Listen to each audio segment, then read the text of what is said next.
this week's video, I am super excited to be with Ken here, and we're checking out his 91 Toyota MR2. This is like the poor man's Ferrari. That's sweet. If you don't know much about the MR2s, they are mid-engine. I have a lot of people that come up to me and they walk up to the front of the car and they're like, ooh, pop the hood.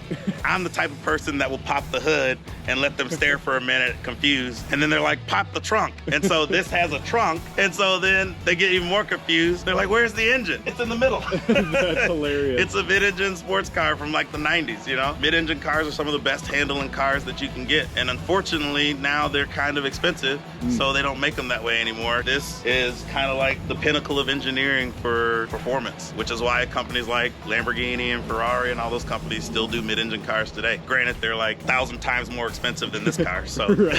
Yep. So this is a 1991 Toyota MR2 with a fully built 3S GTE turbo. Okay, so it's fully built. Fully built. Forged internals, forged pistons, rods, titanium retainers, double valve springs, Brian Cower cams, HKS adjustable cam gears, Haltech standalone ECU. Oh my goodness. Everything has been done to this. Wow. It's got a south bend clutch, beefed up rear axles. Wow. So stock, before you've done any mods to it, what kind of power and specs does this have approximately? I don't know 100% off the top of my head, but if I had to guess, it'd be somewhere in the 200 horsepower range, like 190, 200, maybe 225. Right now, this is over double that. Like approximately, what are you talking about now? So once I finish the rest of the mods, it'll be well over 500. So I haven't had it dyno tuned since the previous build, which was around 350. This has a bigger turbo now. Wow. So without going into every single piece, because that would take a long time, but just the main components of the build, can you go into detail of what they are and what the parts are and things like that? We got some Enkei.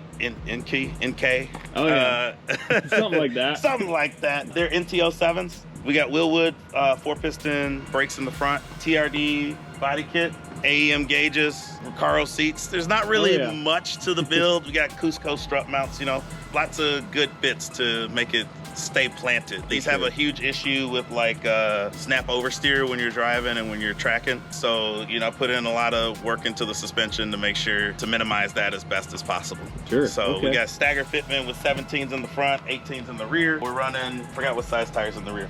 What is that? 245s in the rear. I had to look. It's been a while since I've looked at the tires. You know, got to get the power down and keep the vehicle planted, you know, when we're driving. So how long have you had this car and how long has the project taken you? I've had this car for about 7 or 8 years. It actually started out as somebody else's car and I was building it for them. It took me 3 years to build it. Ran into some issues with the turbo. Had to go through a whole situation with that. Then the pandemic happened. It kind of sat for a while. I've had 2 kids since and I'm like, I need to get this car done. So now that I own it, I put a new turbo on it, did it the way that I wanted to do it, and I'm loving it. Gonna keep going. So yeah, sweet. So coming from you, because you've already gone through all the hassle of building one of these, would you have any advice for someone that wants to build one for themselves? Research.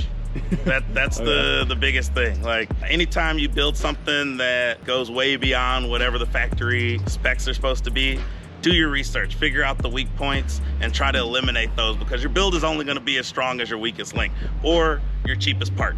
So if you cheap out somewhere, that's typically where your first failure point is gonna be. That makes sense. So you don't really wanna do a build like this and then, you know, be like, oh, I can't really afford nice brakes, right? Then you end up running into a wall because you got all this power and no way to stop. Yeah, that makes sense. Same thing with tires, you know, get decent tires. I went all out with the engine parts, you know, ARP head studs, all the security bits to make sure that everything stays together and is gonna hold the power that I'm putting down, because last thing I wanna do is be able to have to take the whole engine back apart again after doing all this. Oh yeah. I see so many people that are like, I got a stock engine, I'm throwing like 800 horsepower in it, and then they throw a rod through the block. I wasn't trying to do that. I'm trying to be reliable, have fun, and go fast. Oh yeah, for sure. That's sweet. If you had to pick one thing that's your just all-out favorite thing about the car, would you be able to do that? So I feel like personally, this car with the body kit that it has and the FDRX7 just have this classic look that just goes beyond the year that they were made.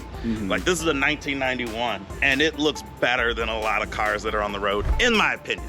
So the body lines and the way that it was designed with the T-tops, the pop-up headlights, it just looks really good. Like even if it's not fast, even if it's, you know, not the greatest car in the world, it looks nice just to sit back and go, yeah, I like that. If you had to pick one thing that's your least favorite, what would that be? My least favorite thing about the car right now is probably the paint. One of the downsides of having a car that's like, you know, really old, you know, you start getting failures in places. You know, I drive my cars. I don't, you know, just let them sit. You know, I don't like letting stuff just be a trailer queen or, you know, be a show car that doesn't get driven. Obviously, you know, there's some imperfections in the paint. It is what it is. You just got to roll with it. Yeah, that's awesome. Well, shall we take it on a spin? Yeah, let's go. All right.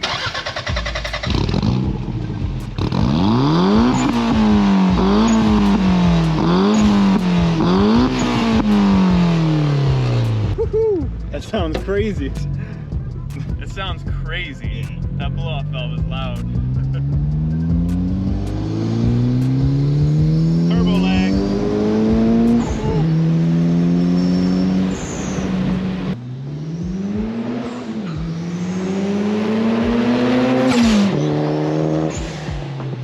Oh my goodness.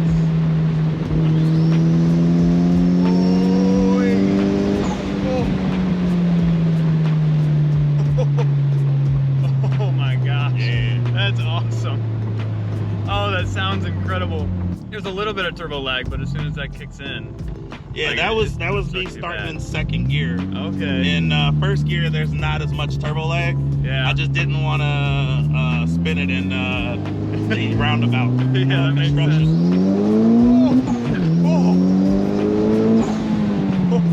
See what I mean about there's not as much in first gear? Yeah, that really throws you back then. Yeah. Wow. Man, what a fun car. I mean, how much does it weigh, do you think? Just a little over 2,000 pounds. Okay, so it's really light.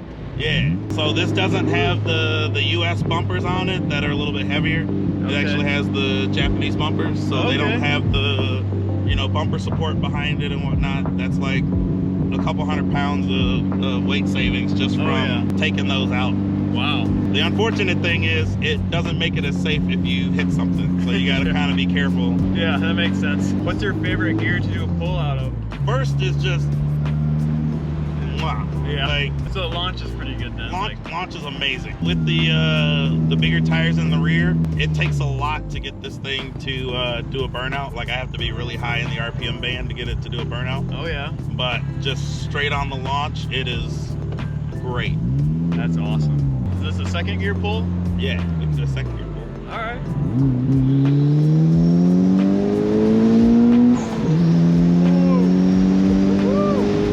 Oh man.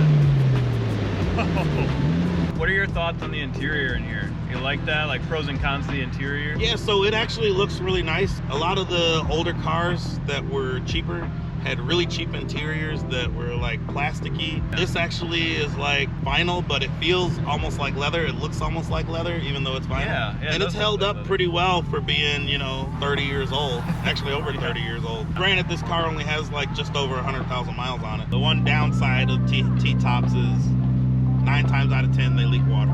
So I try to hand wash this thing as much as I can, because if you take it and pressure wash it, it will leak water inside the car. Even hand washing it, you still get a little bit of water, but it's not as bad as when you pressure wash it. Man.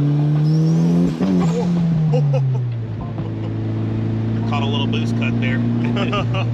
So one of the nice things about having Haltech is when I put the safety features in there, it prevents it from over boosting, so it'll actually cut the boost. Oh wow. To help protect the engine. That's cool. Yeah. Yeah, that's awesome. All right, let's launch it, see what it's got.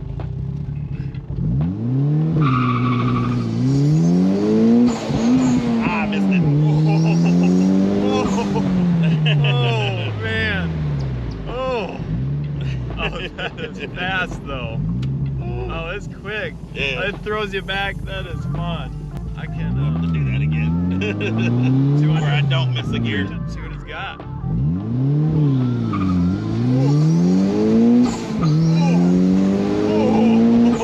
Holy crap.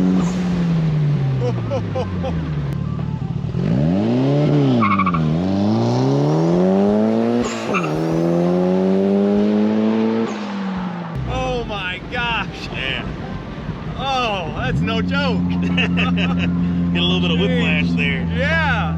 Okay. Oh, that is awesome. I think the sound adds a lot to the experience. Where that's Definitely. That's such an awesome sound. It's definitely a ear and an eye catcher. Yes. Hold on, just there. Those crosswalks are slick. Yeah. 400 horsepower is a lot for a car this lightweight. This small, yes. Boy, that's fun. Well, thank you. Yeah. I appreciate it. That was a fun No one. problem. I want to give a huge thanks to Ken for letting me film his car. Go give him a follow on Instagram at Kuruma Senpai. And if you like what you just watched, you're definitely going to want to click on this video next.